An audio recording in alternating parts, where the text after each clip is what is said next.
Welcome in Lacrosse fans to the Utah Lax Report. I'm your host, Tim Haslam. The newsletter today has a bunch of good content revolving around the coaches poll, the RPI, college action, and more. Go check it out at utah.laxreport.substack.com. My interview today is with Boston and Jackson Earl, who have founded Goose at Lacrosse. I love this story because they talk about starting a small business focused around lacrosse, but also they give back to the juvenile diabetes research because their sister is affected by it. It's a great little podcast, and I hope you enjoy the show. Welcome to the show, Jackson and Boston. How are you? Good. How are you doing? Good. Thanks for joining me today. I really appreciate it. Super excited to talk to you guys. You know, I had seen Goose at Lacrosse here and there, and I honestly thought, wow, those guys spent a lot of time in Utah and just assumed that you weren't a Utah brand. But then when I found out you were, I was super excited and had to get you on the podcast. So thanks for coming on today. Tell me, first question I ask all the guests, tell me how you got started playing lacrosse. So our cousin actually played, and he was playing at Juan Diego, and we went and watched one of his games when I think we were in like I was in second grade. Boston was in kindergarten. And I think it was like a tribal tent or something was sitting there, and they were selling little sticks. We bought a stick and then just started playing. Yeah. Ever since after that. We just started playing and just stuck with it ever since. So. And you guys went on to play at Bonneville High School. What was that like?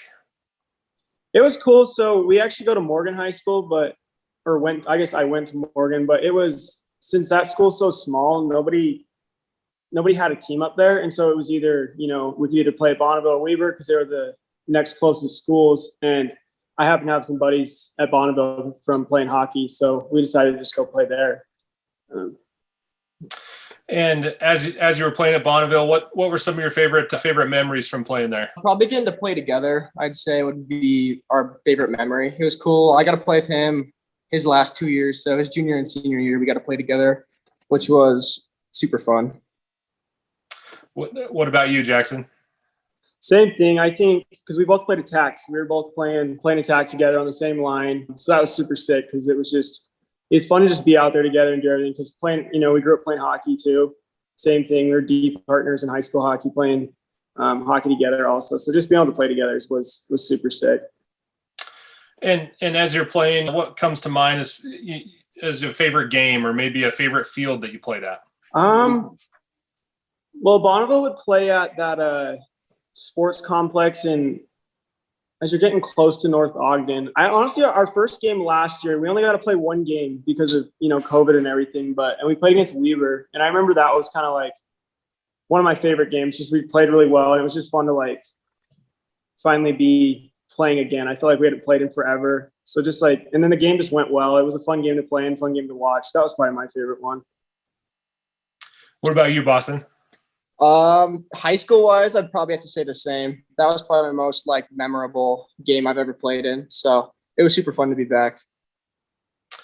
And then you guys have started this Goose at Lacrosse together. When did you start thinking about it, and then when did you actually start it? We thought about the idea of like possibly doing it like early 2017. The reason why we had the idea is, so growing up playing ice hockey, there's like a couple companies that make like good looking clothes that you can actually wear like when you're not playing the sport. So it'd be like a lifestyle t-shirt, but it had to do with hockey. So we were like school shopping, we were buying, these hockey shirts because we were still playing hockey, and we're like, oh, let's get something with lacrosse too.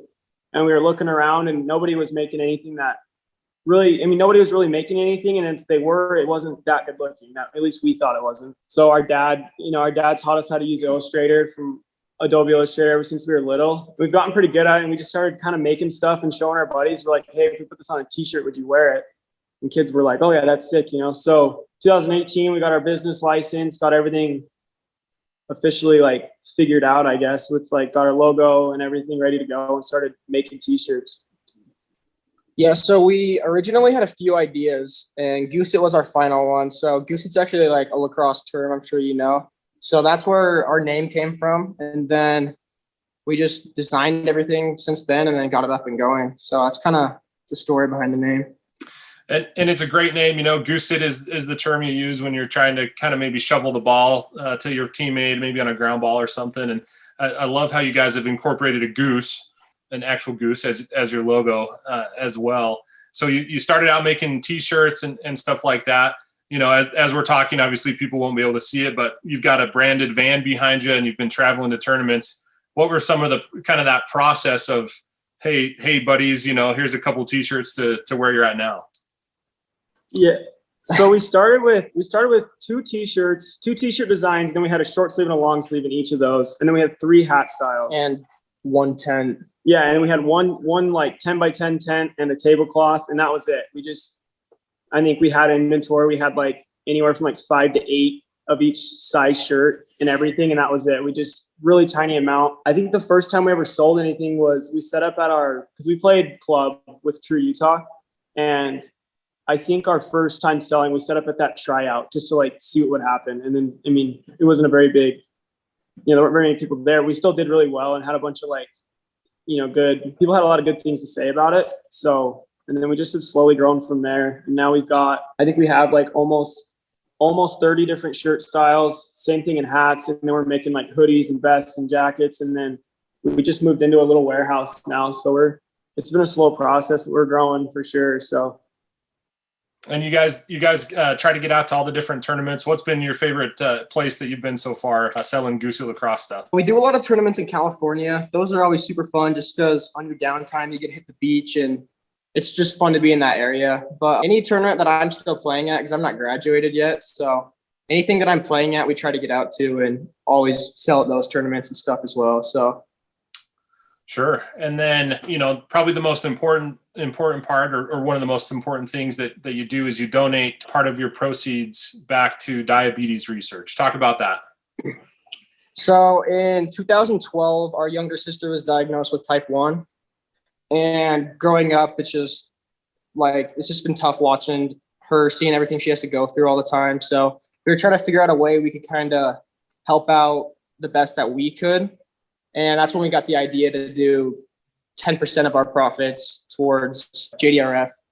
And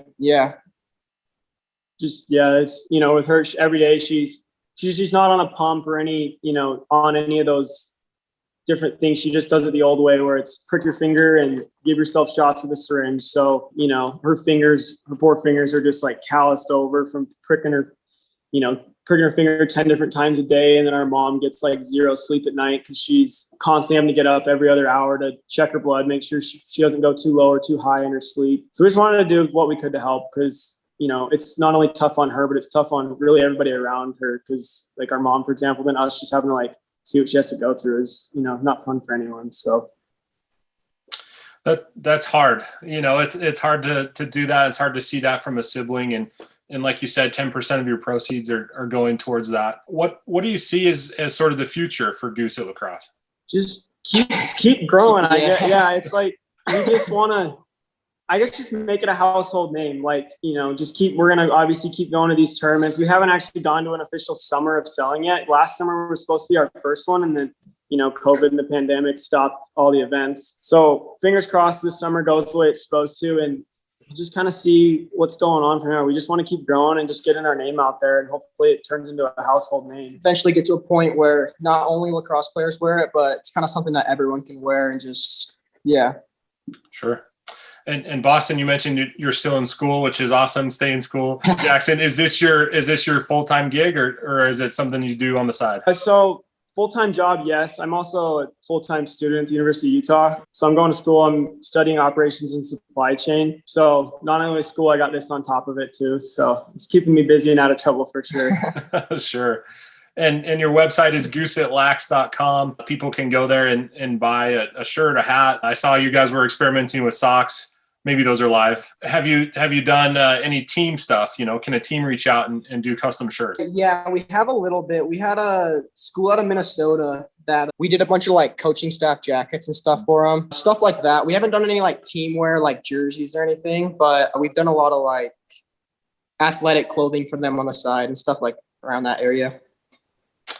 And played here in Utah. The business is here in Utah, so another chance to go out and support local. And anything else you want to mention before we wrap up? I don't think so. Just appreciate all the support we've gotten. It's been awesome. So, and just slowly growing, and everything we've gotten's been great. Everyone's been super cool to us with everything and supportive. So yeah, it's been good. And your, like I said, the website's gooseatlax.com. What are your social media handles? So we only have Instagram and Facebook, and they're all just at Goose at Lax. So same as the website. Any sneak peeks or teasers coming down the line of new apparel that we can look forward to this summer? We've got 4 new t-shirts coming. And we've been working on a bunch of like athletic short designs. So stay tuned for those. Hopefully we're going to get those out pretty soon for this summer. So all the prototypes are coming in. So we're getting excited to get those going. Last question for both of you. What's your favorite part about lacrosse? It's tough. I love the small community of it that it's now. I mean, obviously it's growing, which is great, but I just love the small community and just how fun it is to play. Like no matter what level you're playing at, it's always just fun to be out there. So that's my favorite part. I'd probably say I like how fast tempo it is. I don't like sports that are a lot of sitting around, stopping and starting. Like that's probably what I like most about lacrosse. It's just going 24/7 and yeah. Awesome. Well, thanks again, Jackson and Boston, for coming on the podcast. I appreciate it. And again, everyone go head out to gooseatlax.com, buy yourself a new t-shirt, and we'll see you on the sideline sometime. Perfect. Thanks so much.